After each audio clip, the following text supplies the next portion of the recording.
제가 잘못했어요. 이렇게 손이 발이 되도록 싹싹 빌게요. 여기 미모의 젊은 태국 여성이 눈물을 흘리며 울부짖고 있습니다. 그녀는 최근 한국에서 충격적인 일을 겪었다고 하는데요. 도대체 어떤 사연인지 지금 바로 알아보겠습니다. 안녕하세요. 저는 태국에서 온 22살 엠마라고 합니다. 저는 원래부터 꿈이 많은 사람이었어요. 엄마도 늘 그렇게 말하곤 했죠. 엠마, 너는 맨날 구름 속에 사는 것 같구나 하면서 웃으면서 고개를 저으셨어요. 아마 엄마 말이 맞았던 것 같아요. 태국의 작은 마을에서 자라면서 저는 늘 논밭과 먼지 날리는 거리 너머의 삶을 상상하곤 했어요. 우리 마을은 단순했어요. 메인 도로에는 작은 가게들과 음식 노점들이 쭉 늘어서 있었어요. 매운 솜탕과 구운 닭고기 냄새가 자주 공기를 가득 채워서 배가 꼬르륵거렸죠.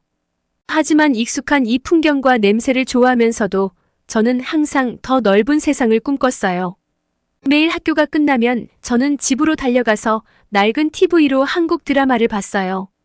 서울의 높은 건물들이 하늘을 찌를 듯 서 있고 활기찬 거리가 화면에 나올 때마다 가슴이 뛰었죠.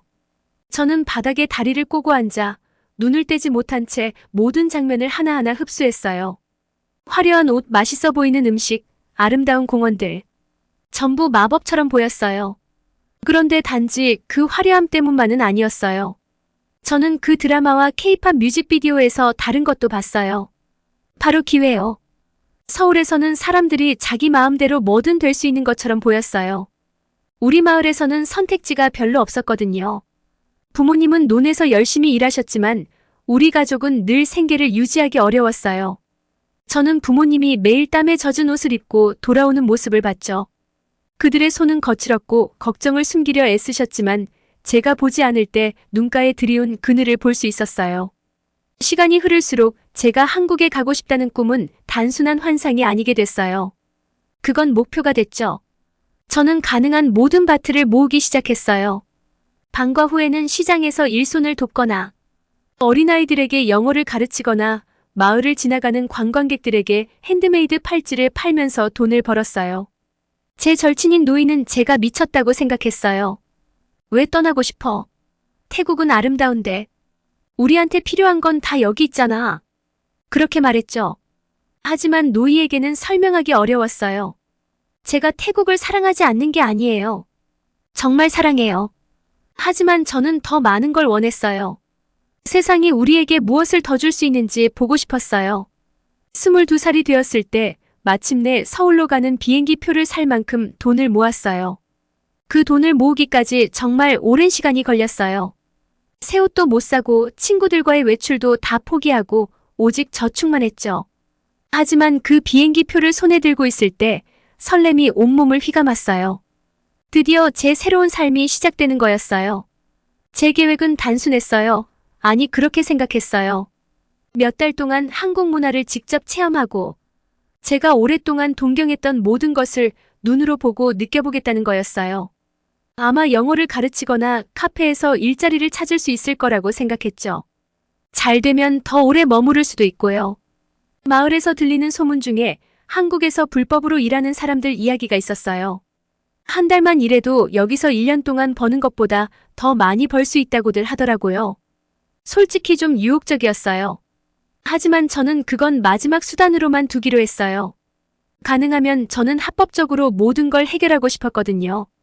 비행기를 타기 전날 밤 저는 잠을 이룰 수가 없었어요. 자꾸 뒤척이면서 머릿속에 온갖 생각들이 떠올랐어요. 혹시 서울이 기대했던 것과 다르면 어떡하지? 혹시 일자리를 못 찾으면? 만약 실패해서 빈손으로 집에 돌아가게 되면 어떡하지? 하지만 부모님이 얼마나 힘들게 일하셨는지를 떠올렸어요. 그리고 제 동생 마이가 생각났어요. 제가 마이에게는 제가 누리지 못한 기회를 주고 싶었어요. 이제 이건 저 혼자만의 문제가 아니었어요. 우리 모두를 위한 일이었어요. 아침 햇살이 창문으로 살짝 비쳐들 때 저는 스스로 다짐했어요. 무슨 일이 있어도 해낼 거라고. 저와 우리 가족을 위해 더 나은 삶을 반드시 만들겠다고. 서울이 저를 기다리고 있었고 저는 그 도전에 맞설 준비가 돼 있었어요. 깊은 숨을 들이쉬고 저는 여행 가방을 지퍼로 잠갔어요. 이제 시작이었어요. 제 새로운 삶의 출발이요. 어린 시절부터 살던 집을 나서기 전에 저는 마지막으로 주변을 둘러봤어요. 마을의 익숙한 풍경과 소리가 제 감각을 채웠어요. 멀리서 울리는 닭 울음소리, 이웃집 정원에서 풍겨오는 자스민 향기, 아침바람에 살랑거리는 나뭇잎 소리. 잠깐 마음속에 의심이 스쳤어요. 내가 지금 잘하고 있는 걸까? 하지만 그동안 수많은 밤을 꿈꾸고 일하며 돈을 모은 기억들이 떠올랐어요. 이제 돌아갈 수는 없었어요. 설렘과 긴장감이 뒤섞인 상태로 저는 공항으로 가는 버스에 몸을 실었어요. 제 여정은 이제 막 시작됐어요. 어디로 저를 이끌지 모르겠지만 한 가지는 확실했어요. 저는 제 꿈을 향해 나아갈 준비가 돼 있었어요. 비행기에서 내려 인천공항에 첫 발을 딛는 순간 제 심장은 마구 뛰고 있었어요. 여긴 공기가 뭔가 다르게 느껴졌어요. 더 차갑고 뭔가 전기가 흐르는 듯한 느낌이랄까요. 긴장을 가라앉히려고 깊게 숨을 들이마셨죠. 드디어 제가 꿈꾸던 서울에 도착했어요. 공항을 걸으면서 눈길이 여기저기로 바쁘게 움직였어요. 반짝거리는 바닥, 한국어와 영어로 쓰인 밝은 간판들, 세련된 옷을 입고 분주하게 움직이는 사람들. 제가 태국의 작은 마을에서 봐온 풍경들과는 너무 달랐어요. 마치 가능성이 넘치는 새로운 세계에 발을 들인 기분이었죠. 하지만 그 설렘은 곧 걱정으로 바뀌었어요. 출입국 심사대에 가까워질수록 제 눈에 들어온 건 생각보다 심사가 까다롭다는 거였어요. 특히 태국에서 온 여행자들에게 더 신경 쓰는 것처럼 보였어요. 심장이 두근거리기 시작했고 여기저기서 들리는 대화를 몰래 듣게 됐어요. 불법 체류자 단속 강화하고 있대. 한 남자가 친구에게 태국어로 속삭이는 게 들렸어요. 돌려보내는 사람도 많대. 그 말을 듣고 침을 꿀꺽 삼켰어요. 제 계획엔 없던 일이었거든요. 저는 여기 와서 일을 구하고 관광비자로는 부족할지도 모르는 시간을 더 보내볼까 생각했는데 공항에서부터 꿈이 무너질 줄은 몰랐어요. 다른 태국 사람들이 추가 신문을 받기 위해 따로 불려가는 걸 지켜보며 초조해졌어요. 몇몇은 혼란스러워하고 겁에 질린 얼굴로 끌려가는 모습을 보였죠.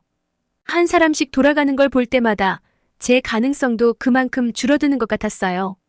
드디어 제 차례가 됐어요. 최대한 침착한 얼굴과 차분한 목소리로 심사대에 섰어요. 심사관이 날카로운 눈으로 저를 쳐다봤어요. 방문 목적은? 그가 영어로 물었어요. 관광이요. 억지로 미소를 지으며 대답했어요. 서울을 꼭 한번 보고 싶었거든요. 그는 고개를 끄덕이고 제 서류를 요구했어요. 떨리는 손으로 여권과 돌아가는 비행기 티켓, 호텔 예약서가 든 파일을 건넸어요. 이런 상황을 대비해서 모든 걸 꼼꼼하게 준비했지만 과연 충분할까요? 심사관은 여권을 넘기며 확인했어요. 그의 얼굴에서는 아무 감정도 읽을 수 없었어요. 시간이 너무 천천히 가는 것처럼 느껴졌어요. 제 귀에는 제 심장 소리만 울리는 것 같았어요. 만약 돌아가라고 하면 가족들에게 뭐라고 말해야 할지 감도 잡히지 않았어요. 영원처럼 느껴지던 시간이 흐른 후 심사관이 저를 바라보며 물었어요. 얼마나 머무를 계획인가요? 2주요. 최대한 떨리지 않게 대답했어요. 경복궁, 남산타워, 명동 같은 유명한 곳들을 보고 싶어요. 그는 다시 고개를 끄덕이고 여권에 도장을 찍은 뒤 저에게 돌려주며 말했어요. 한국에서 즐거운 시간 보내세요. 안도감이 밀려왔어요. 해냈다는 생각에 너무 기뻤지만 이때까진 참았어요. 출입국 심사대를 지나고 나서야 크게 한숨을 쉬고 미소를 지었어요. 가장 어려운 건 끝났다고 생각했죠. 하지만 그게 착각이었다는 걸 곧 깨달았어요. 공항을 빠져나오면서 현실이 서서히 다가왔어요. 맞아요. 저는 한국에 입국했어요. 하지만 이제 뭐죠? 마땅한 일자리가 있는 것도 아니고 아는 사람도 없으며 한국어도 기초 수준일 뿐이었어요. 처음 느꼈던 설렘이 점점 불안감으로 바뀌기 시작했어요. 유리창에 비친 제 모습을 흘끗 보고 잠시 멈췄어요. 거기 비친 소녀는 뭔가 달라 보였어요. 좀 더 성숙하고 진지해 보인달까요? 내가 정말 이걸 할 준비가 된 걸까? 의심을 떨쳐내고 다시 가방을 집어들었어요. 공항 출구로 향해 걸었죠. 자동문이 열리면서 저는 서울의 밤거리로 첫 발을 내디뎠어요. 공기는 차갑고 낯선 냄새와 소리로 가득했어요. 네온사인들이 어둠을 환하게 비추고 자동차 소음이 제 귀에 가득 찼어요. 그 자리에 서서 모든 걸 느끼는 동안 여러 감정이 교차했어요. 설렘, 두려움, 희망, 그리고 결심이요. 앞날이 어떻게 될지는 몰랐지만 한 가지는 확실했어요. 이 순간 이후로 제 인생은 절대 예전과 같지 않을 거라는 걸요. 택시를 잡아 게스트하우스 주소를 기사님께 전했어요.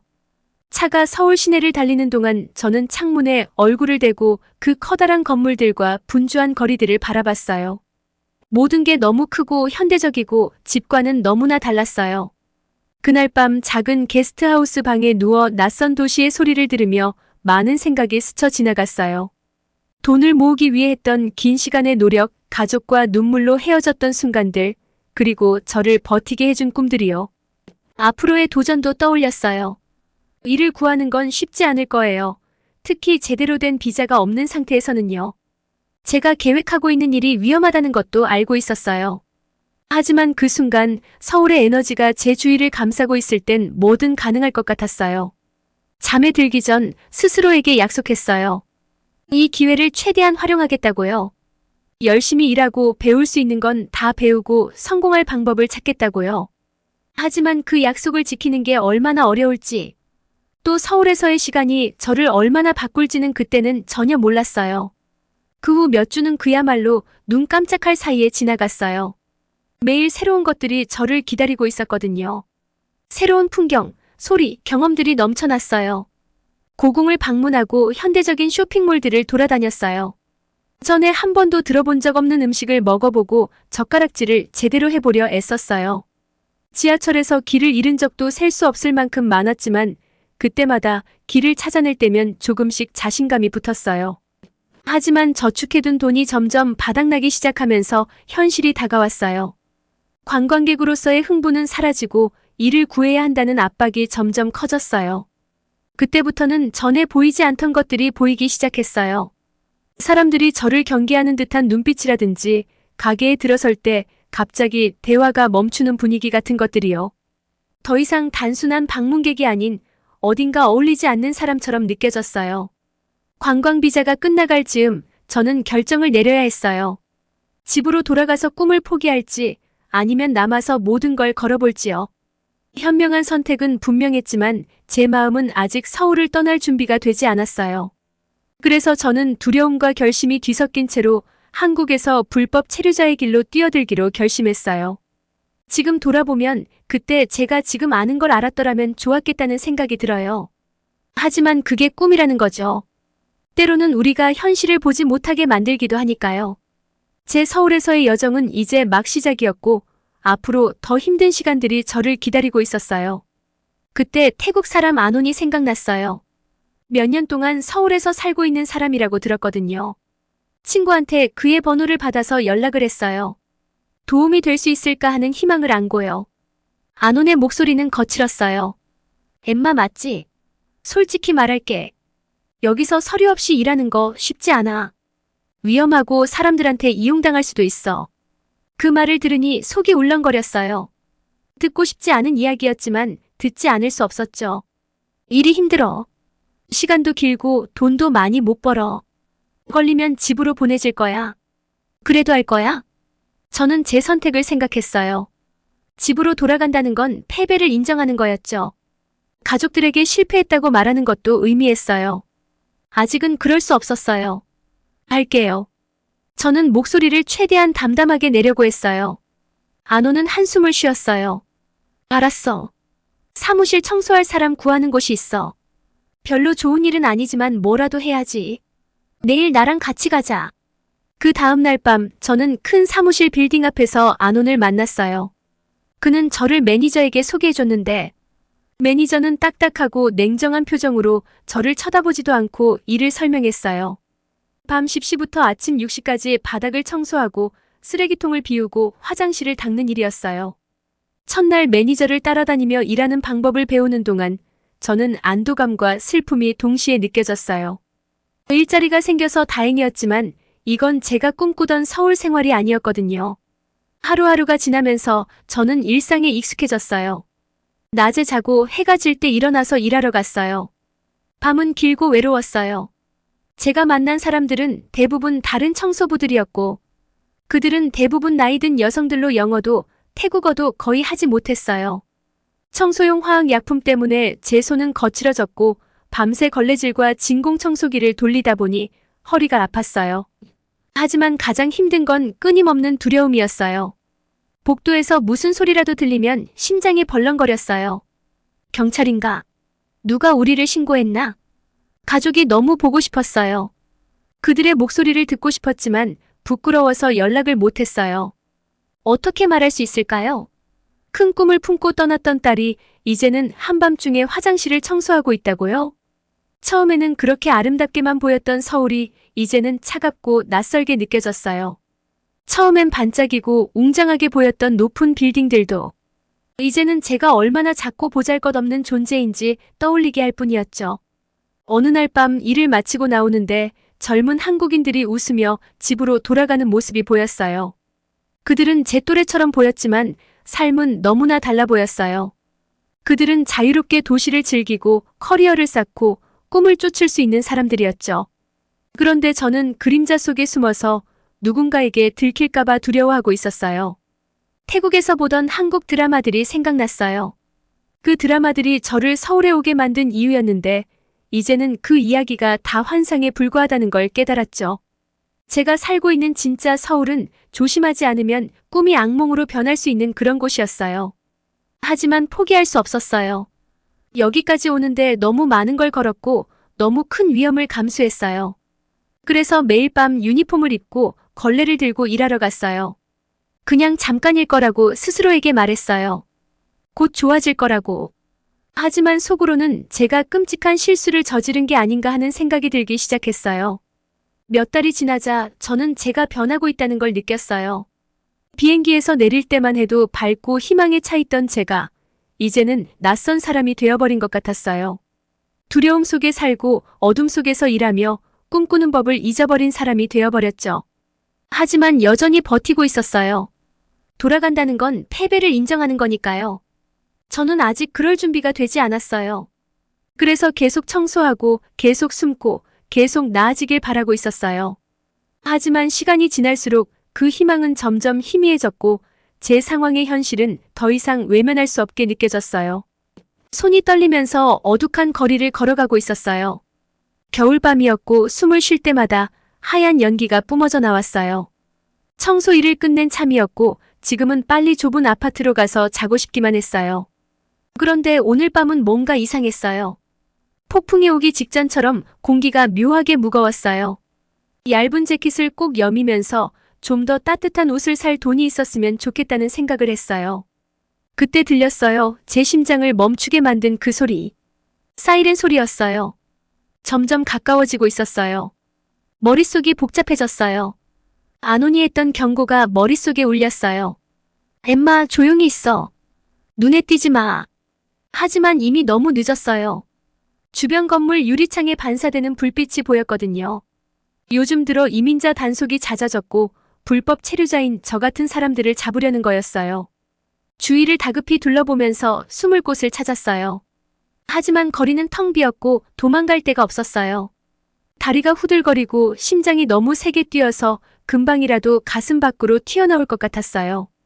경찰차가 제 옆에 멈춰 섰고 경찰 2명이 내렸어요. 그들이 저를 보는데 얼굴이 단호했어요. 그때 직감했죠. 큰일 났다는 걸요. 저기요, 아가씨. 그들 중 한 명이 한국어로 말했어요. 신분증 좀 보여주시겠어요? 저는 얼어붙었어요. 제가 여기서 불법적으로 일하기 시작한 이후로 가장 두려워했던 순간이 바로 이 순간이었어요. 태국에서 저는 항상 정직하게 살았어요. 부모님도 항상 진실을 말하라고 가르치셨고요. 하지만 여기서는 매일 거짓 속에 살고 있었어요. 떨리는 손으로 가방에서 여권을 꺼냈어요. 그걸 건네주면서 제가 얼마나 큰 잘못을 저질렀는지 깨달았어요. 저는 한국의 법만 어긴 게 아니라 제 스스로의 도덕적 기준마저 배반한 거였어요. 경찰들은 여권을 확인하더니 서로 눈빛을 주고받았어요. 빠르게 한국어로 대화를 나누기 시작했는데 제가 다 알아듣지는 못했지만 상황이 좋지 않다는 건 알 수 있었어요. 우리랑 같이 가시죠. 2번째 경찰이 말하며 차 쪽을 가리켰어요. 제 다리는 마치 납처럼 무거웠어요. 그 순간 저는 도망치고 싶었어요. 시간을 되돌려서 모든 걸 바로잡고 싶었어요. 하지만 그건 불가능하다는 걸 알고 있었죠. 경찰차 뒷자리에 앉으면서 창밖으로 지나가는 도시의 불빛을 바라보았어요. 가족들이 생각났어요. 가족들이 제가 한 일을 알면 뭐라고 생각할까요? 저를 부끄러워할까요? 저는 더 나은 미래를 꿈꾸며 한국에 왔는데 이제 보니 오히려 모든 걸 망쳐버린 것 같았어요. 저 자신뿐만 아니라 가족들에게도요. 경찰은 저를 구금센터로 데려갔어요. 그곳은 차가운 분위기에 밝은 형광등이 눈을 찌르는 아주 냉랭하고 딱딱한 곳이었어요. 그들은 저를 작은 방에 데리고 가더니 기다리라고 했어요. 시간이 한참 흘러갔고 그 시간이 마치 몇 날 며칠처럼 느껴졌어요. 딱딱한 플라스틱 의자에 앉아 있으면서 두려움과 후회로 머릿속이 가득했어요. 저는 저와 같은 태국 사람들이 생각났어요. 더 나은 삶을 기대하며 한국에 왔지만 모두 똑같은 덫에 빠져버린 거죠. 빠르고 쉽게 돈을 벌 수 있다는 약속은 그저 환상이었어요. 그때 제 첫날 서울에 도착했을 때가 떠올랐어요. 얼마나 들떴던지 희망으로 가득 찼었죠. 그때 서울은 마법 같은 도시였어요. 가능성이 가득한 곳이었거든요. 하지만 이제는 차갑고 무정한 곳처럼 느껴졌어요. 제가 너무 순진했어요. 시스템을 우습게 보고 여기서 제 삶을 만들 수 있을 거라고 생각한 제가 잘못이었어요. 안온이 생각났어요. 그는 괜찮을까요? 혹시 그도 붙잡혔을까요?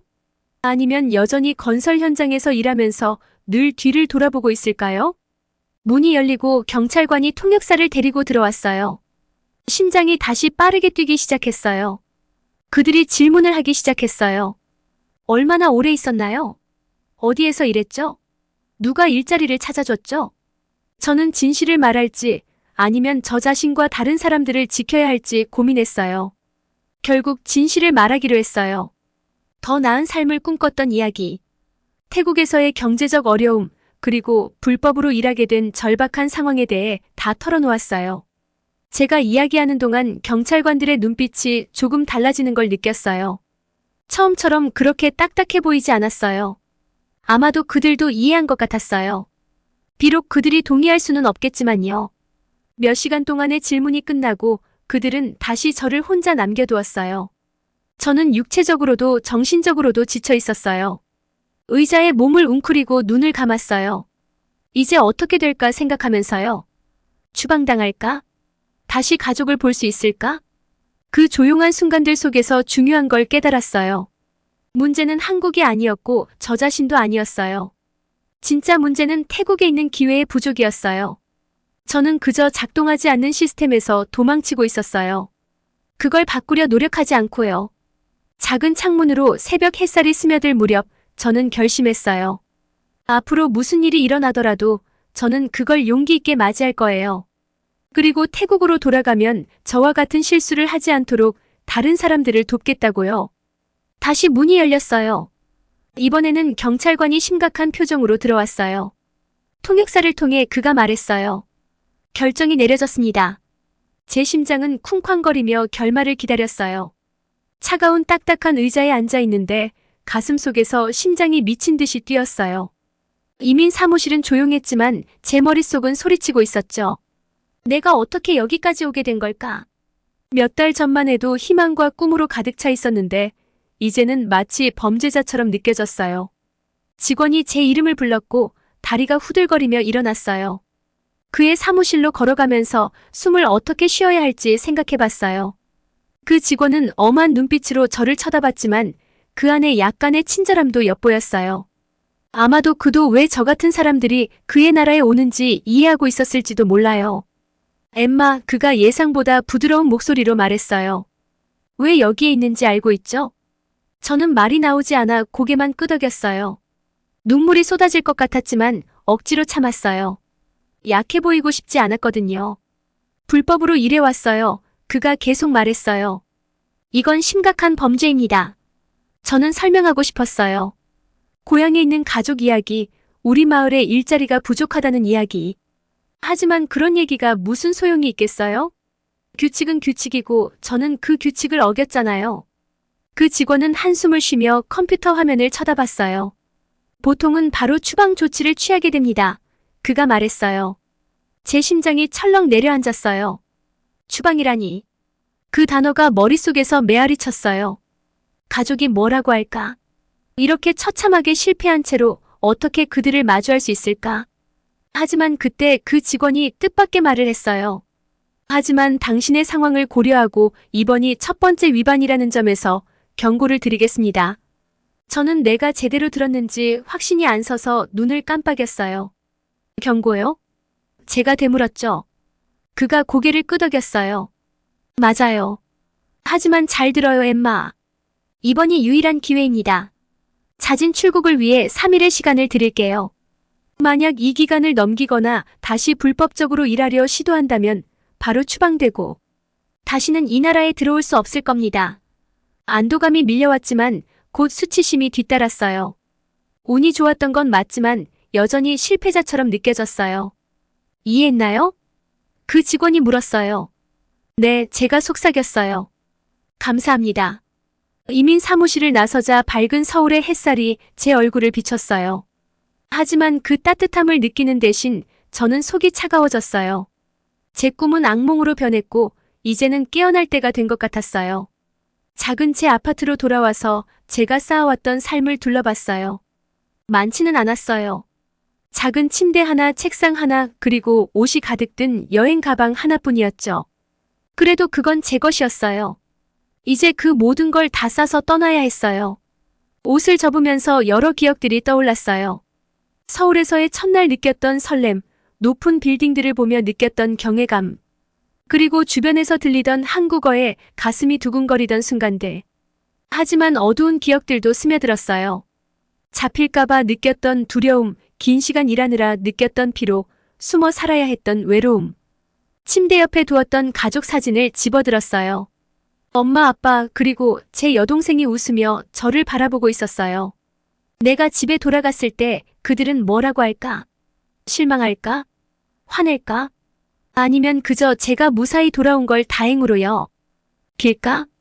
제가 태국을 떠났던 그날이 생각났어요. 엄마는 저를 꼭 껴안으며 엠마 잘 다녀오거라라고 속삭였죠. 아빠는 강한 척했지만 그 눈에 비친 걱정을 저는 봤어요.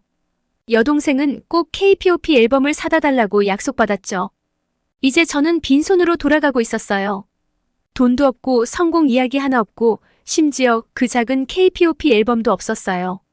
깨져버린 꿈과 무거운 마음만 남은 채였죠. 가방을 지퍼로 닫으면서 중요한 사실 하나가 떠올랐어요. 문제가 한국에 있는 게 아니었어요. 사실 저한테 있는 것도 아니었죠. 진짜 문제는 태국에 있었어요. 왜 우리 중 이렇게 많은 사람들이 더 나은 삶을 찾기 위해 나라를 떠나야만 했을까요? 왜 저 같은 사람들에게는 좋은 일자리가 충분하지 않은 걸까요? 침대에 앉아 이런 생각들이 머릿속에 스며들게 놔뒀어요. 어쩌면 저는 생각했죠. 이번 실패가 새로운 시작이 될 수 있지 않을까? 제 경험을 다른 사람들에게 도움이 되게 쓸 수 있을지도 몰라요. 불법 노동의 위험을 경고하고 남의 떡이 더 커 보인다고 항상 좋은 건 아니라는 걸 보여줄 수 있겠죠. 몇 달 만에 처음으로 작은 희망의 불씨가 피어올랐어요. 처음 서울에 왔을 때 느꼈던 그 들뜬 희망과는 달랐어요. 이번 희망은 더 조용하고 더 진지했죠. 그래도 그건 분명 희망이었어요. 다음 날 공항으로 갔어요. 비행기를 기다리면서 주변을 둘러봤어요. 다른 여행객들은 어떤 사연을 품고 있을지 궁금했어요. 저처럼 큰 꿈을 안고 왔다가 깨진 마음으로 돌아가는 사람들이 얼마나 있을까요? 비행기 탑승 안내 방송이 나오자 깊은 숨을 내쉬고 자리에서 일어났어요. 이제 집으로 가서 가족을 마주할 시간, 그리고 다시 시작할 시간이었어요. 비행기가 이륙하면서 구름 아래로 사라지는 서울을 바라봤어요. 제 꿈의 도시를 떠나고 있었지만 그 과정에서 중요한 걸 얻었어요. 저 자신과 세상을 새롭게 이해하게 된 거죠. 집으로 돌아가는 긴 여정 동안 생각할 시간이 많았어요. 비행기가 방콕에 착륙했을 때 저는 결심했어요. 제 경험을 통해 변화를 만들겠다고요. 어떻게 해야 할지는 아직 모르겠지만 노력해봐야 한다는 걸 알고 있었어요. 비행기에서 내리자 따뜻한 태국의 공기가 마치 저를 안아주는 것처럼 느껴졌어요. 저는 집에 돌아왔어요. 비록 실패한 것처럼 느껴졌지만 동시에 더 강해진 기분이었어요. 이제 뭐가 와도 맞설 준비가 된 것 같았어요. 가끔은 길을 잃어야 진짜 내 길을 찾을 수 있다는 걸 깨달았거든요. 비행기에서 내려 방콕 공항에 발을 디뎠을 때 몇 달 전 떠났던 내가 아니란 걸 느꼈어요. 습한 공기가 벽처럼 저를 덮쳐오면서 집에 돌아왔다는 걸 깨닫게 해줬죠. 그런데 이상하게도 집이 더 이상 예전 같지 않았어요. 아니, 어쩌면 제가 변한 걸지도 모르겠어요. 공항을 걸어가다 보니 해외 취업을 광고하는 포스터들이 보였어요. 그 포스터들은 큰 돈과 신나는 삶을 약속하더라고요. 예전엔 저도 그런 포스터를 보면서 더 나은 미래를 꿈꾸곤 했어요. 그런데 이제는 그 반짝이는 이미지 뒤에 숨은 진실을 알게 되었죠. 그 포스터들을 찢어버리고 모든 사람에게 진짜 이야기를 해주고 싶었어요. 도착 게이트에서 부모님이 저를 기다리고 계셨어요. 그분들을 보자마자 참았던 눈물이 터져 나왔어요. 부모님께 달려가서 그분들 품에 안겨 울며 미안해요라고 계속 말했어요. 부모님은 저를 꼭 안아주시면서 다 괜찮을 거라고 하셨어요. 하지만 저는 알고 있었어요. 아직 괜찮지 않다는 걸요. 며칠 동안 부모님께 모든 이야기를 털어놨어요. 제가 한국에서 불법으로 일했던 이야기, 항상 불안에 떨며 살았던 나날들, 그리고 결국 잡혀서 거의 추방될 뻔했던 순간까지요. 꿈이 어떻게 악몽으로 변했는지 다 말씀드렸어요. 부모님은 걱정과 슬픔이 가득한 얼굴로 제 이야기를 들으셨지만 저를 비난하지 않으셨어요. 대신 어떻게 도와줄 수 있을지 물어보셨죠. 그때 깨달았어요. 제가 완전히 잘못된 시각으로 세상을 보고 있었다는 걸요. 저는 항상 다른 곳의 풀이 더 푸르다고 생각했어요. 하지만 진실은 풀이 더 푸른 곳이 아니라 그 풀에 물을 줄 때 더 푸르게 자란다는 사실이었어요. 이제는 제가 있는 바로 이곳에 물을 주기 시작해야 할 때였죠. 작은 일부터 시작했어요. 지역 커뮤니티 센터에서 영어를 가르치는 봉사를 했어요. 저처럼 큰 꿈을 가진 아이들이 많았어요. 그들은 해외에서 일하고 돈을 많이 벌고 싶다고 말했죠. 그들의 눈 속에서 예전의 저를 볼 수 있었어요. 어느 날 한 소녀가 저에게 물었어요. 엠마 선생님, 한국에서는 진짜 길이 황금으로 되어 있나요? 저는 웃으면서 대답했어요. 저도 한때 그렇게 생각했거든요. 아니야, 노이. 한국 길도 우리 길이랑 똑같아. 하지만 있잖아. 우리 길도 우리가 어떻게 만드느냐에 따라 달라질 수 있어. 그때부터 저는 제 경험을 다른 사람들에게 나누기로 결심했어요. 해외 취업을 생각하는 사람들을 위한 작은 모임을 만들었어요. 매주 커뮤니티 센터에서 모였고 저는 제 이야기를 들려줬어요. 좋은 부분과 나쁜 부분 모두 솔직하게요. 그들의 꿈을 꺾고 싶진 않았지만 진실을 보여주고 싶었어요. 해외에서 일하는 게 항상 좋아 보이는 건 아니에요. 저는 그렇게 말했어요. 때로는 위험할 수도 있어요. 하지만 그렇다고 우리가 더 나은 삶을 살 수 없다는 건 아니에요. 바로 이곳에서 더 나은 방법을 찾아야 해요. 더 많은 사람들과 이야기하면서 저 혼자가 아니란 걸 깨달았어요. 많은 사람들이 저와 비슷한 경험을 했더라고요. 운이 좋아서 해외에서 좋은 일을 찾은 사람도 있었지만 저처럼 힘들었던 사람들이 더 많았어요. 우리 모두가 한 가지에 동의했어요. 우리나라가 바뀌어야 한다는 거였죠. 저는 태국 경제와 정치에 대해 더 공부하기 시작했어요. 왜 그렇게 많은 사람들이 더 나은 기회를 찾아야 한다고 느끼는지 이유를 알게 되었어요. 간단한 문제는 아니었지만 조금씩 이해가 되기 시작했어요. 어느 날 동네에서 일자리 창출에 대해 논의하는 타운홀 미팅이 열린다는 공지를 봤어요. 저는 그 미팅에 가기로 결심했어요. 처음에는 그냥 앉아서 듣기만 했어요. 하지만 용기를 내서 일어서서 말했죠. 제 이름은 엠마입니다. 저는 목소리가 약간 떨리며 말했어요. 저는 한때 태국을 떠나야 좋은 삶을 살 수 있을 거라고 생각했어요. 하지만 이제는 그게 아니란 걸 알아요. 우리는 여기에서 기회를 만들어야 해요. 더 나은 교육, 더 많은 일자리, 그리고 공정한 임금이 필요해요. 쉽지는 않겠지만 우리는 해낼 수 있다고 믿어요. 제 말이 끝나자 사람들은 박수를 쳤어요. 미팅이 끝난 후 몇몇 사람들이 저에게 다가와 더 많은 이야기를 듣고 싶다고 했어요. 어떤 사람들은 우리가 지역개발 프로젝트를 위해 그룹을 만들어야 한다고 제안하기도 했어요. 몇 달이 지나면서 조금씩 변화가 생기기 시작했어요.